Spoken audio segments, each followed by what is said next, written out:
Benvinguts al canal Alerta de Llapis, en què setmanalment compartiré informació i curiositats sobre llengua. En aquest primer vídeo vull aprofitar aquestes dates per explicar l'origen de la paraula anglesa Halloween i per què no és una tradició tan forana com sembla.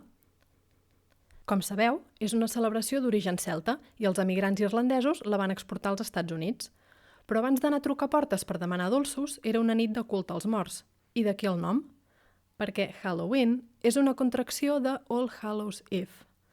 Hallows és una forma antiga amb un significat proper a Saints. Per tant, All Hallows Eve vol dir literalment la nit de Tots Sants, que és exactament el que celebrem aquí en la mateixa data, la vigília de Tots Sants.